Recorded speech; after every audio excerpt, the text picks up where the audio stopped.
Chapter 2 basic નિત્યસમો. ત્રણ નિત્યસમ જે પહેલા ત્રણ છે તો આપણે કદાચ આગળના ધોરણમાં તમે ભણ્યા પણ હશો. x + y નો square x + y whole square છે તો એના બરાબર શું લખી શકાય? x² + 2xy + y square. Second છે x - y². પહેલું હતું x + y હોલ સ્ક્વેર, બીજું છે x - y નો હોલ સ્ક્વેર. તો એના બરાબર x² - 2xy + y સ્ક્વેર. વચ્ચે માઈનસ છે એટલે સેકન્ડ સ્ટેપ માઈનસ આવશે, -2xy + y સ્ક્વેર. થર્ડ છે x² - y² = x² - y square નું નિત્યસમ શું થાય? x + y x - y. Fourth છે x + a × x + b = x² plus બ્રેકેટમાં a + b × x + a × b. આ નિત્યસમોનો ઉપયોગ કરીને ઉદાહરણમાં જે દાખલા આપેલા છે ગણવાના છે. તો ઉદાહરણ 16 યોગ્ય નિત્યસમનો ઉપયોગ કરીને નીચેના ગુણાકાર મેળવો. તો પહેલું છે x + 3 × x + 3. તો x + 3 × x + 3 શું લખાય? x + 3 hall square. તો કયા નિત્યસમનો ઉપયોગ થશે? પહેલું જ નિત્યસમ x + y નો હોલ સ્ક્વેર. તો નિત્યસમ x + y whole square = x² + 2xy + y² પરથી આના પરથી લખીએ તો x + 3 નો હોલ સ્ક્વેર = x² + y શું લઈશું આપણે? 3. તો 2x y ની વેલ્યુ છે 3 + y² એટલે 3 નો સ્ક્વેર. x² + 2 × 3 6x + 3 નો વર્ગ 9. સેકન્ડ છે x - 3 × x + 5. તો શેના જેવું નિત્યસમ થશે? નિત્યસમ number 4 x + a x + b. અહીંયા x - 3 છે ને લખીએ x + -3 x + 5. તો a = -3 અને b = 5. તો નિત્યસમ નંબર 4 પરથી નિત્યસમ 4 પરથી x² + a + b. a એટલે શું છે? -3 b 5 × x + a × b. a એટલે -3 અને b શું છે? +5. x² + -3 + 5 એટલે 2x -3 × 5 -15.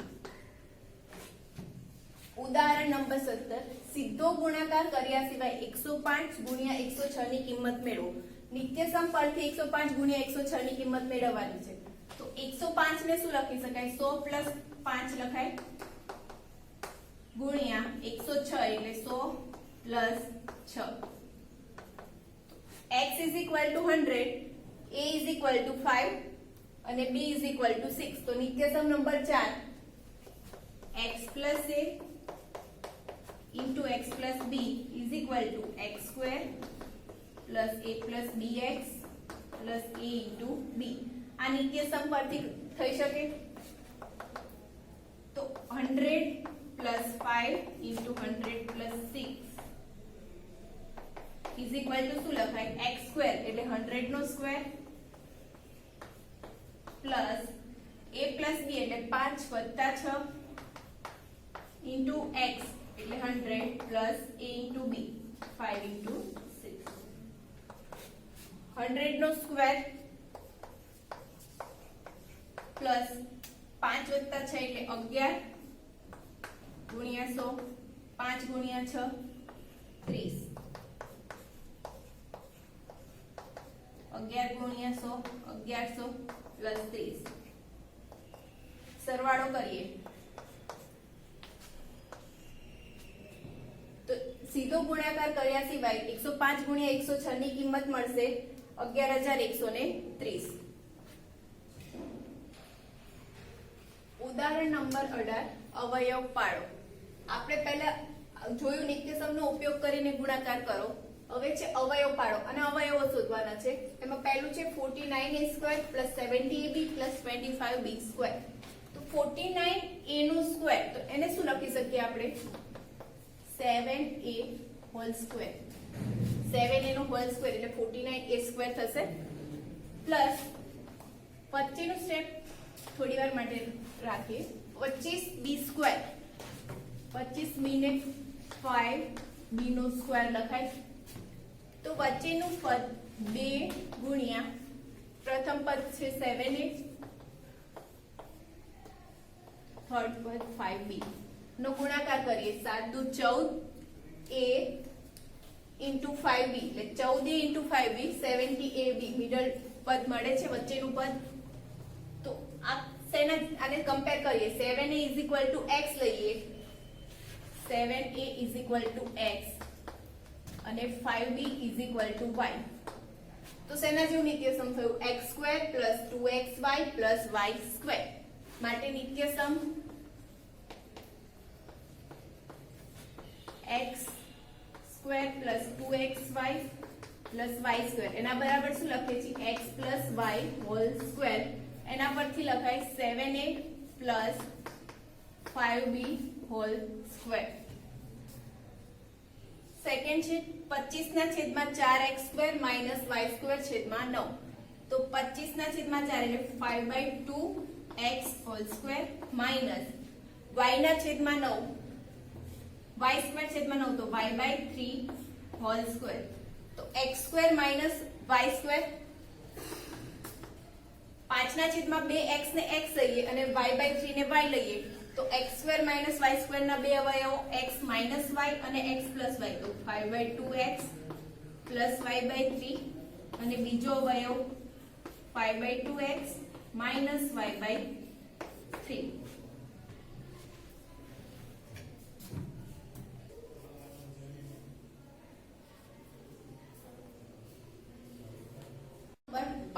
આગળ 4 નિત્યસમ જોયા. નિત્યસમ નંબર 5. પાંચમું નિત્યસમ છે x + y + z whole square.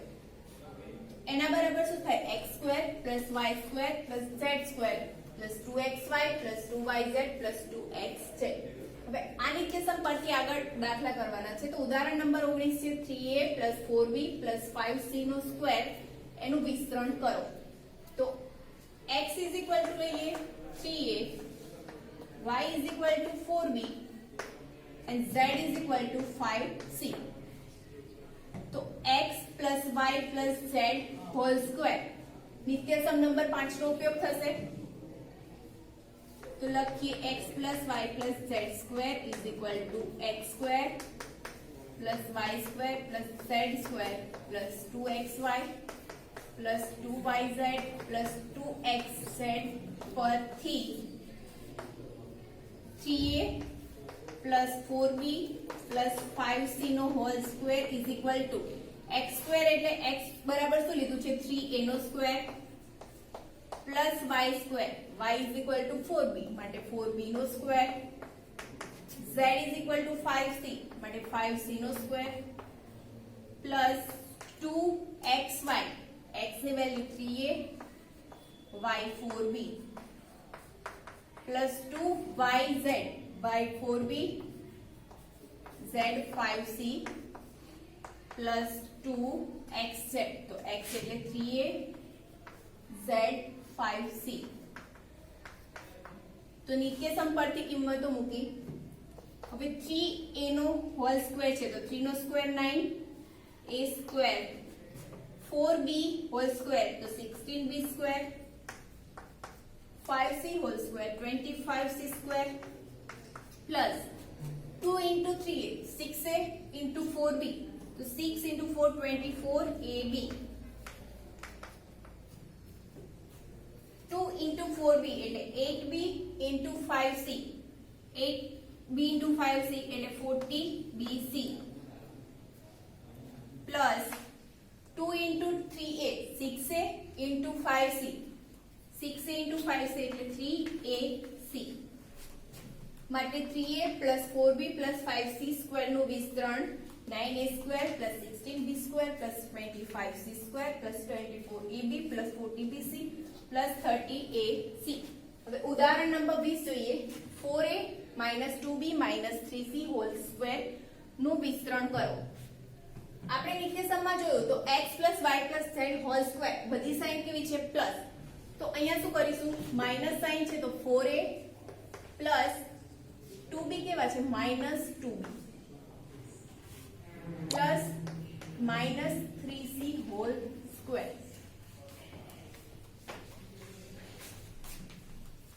X is equal to 4a, y is equal to minus 2b and z is equal to minus 3c લઈએ તો x plus y plus z whole square is equal to x square plus y square plus z square plus 2xy plus 2yz plus 2xz. એના આ નિત્યસમ પરથી શું લખી શકાય? 4a plus minus 2b plus minus 3c whole square is equal to x is equal to 4a square y minus 2b no square અને z શું છે? minus 3c તો minus 3c નો square plus 2x એટલે 4a y minus 2b plus 2yz. y બરાબર શું છે? minus 2b અને z is equal to minus 3c plus 2xz. x એટલે 4a z minus 3c. 4a નો whole square 16a square minus 2b નો square શું થશે? plus 4b square minus 3c whole square 9c square 2 into 4a 8a into minus 2b એટલે minus 16ab minus minus plus થશે 2 into 2b 4b into 3c 12bc sin 3c ની minus એટલે minus 2 into 4a 8a into 3c એટલે minus 24ac. ઉદાહરણ number 21 અવયવ પાડો. 4x square plus y square plus z square minus 4xy minus 2yz plus 4xz. તો 4x એટલે 2x નો whole square થશે plus y square plus z square plus 2 4xy ને 2 into 2x into y લખાય પણ આ sine minus છે તો y minus કરીએ એટલે minus 4xy plus 2y minus z plus 2 into 2x into z. y minus છે તો y square y minus લઈએ તો minus y નો સ્ક્વેર શું થશે? plus y. હવે આને કમ્પેર કરીએ 2x is equal to x y z તો x square plus y square plus z square plus 2xy plus 2yz plus 2xz compare કરીએ તો આ નિત્યસમ જેવું થાય છે તો એના બરાબર શું લખી શકીએ? x plus y plus z whole square. તો 2x whole square plus minus y square plus z square plus 2 into 2x into minus y plus 2 into minus y into z plus 2 into 2x into z. એના બરાબર આ નિત્યસમ પરથી શું લખાય? 2x minus y plus z whole square.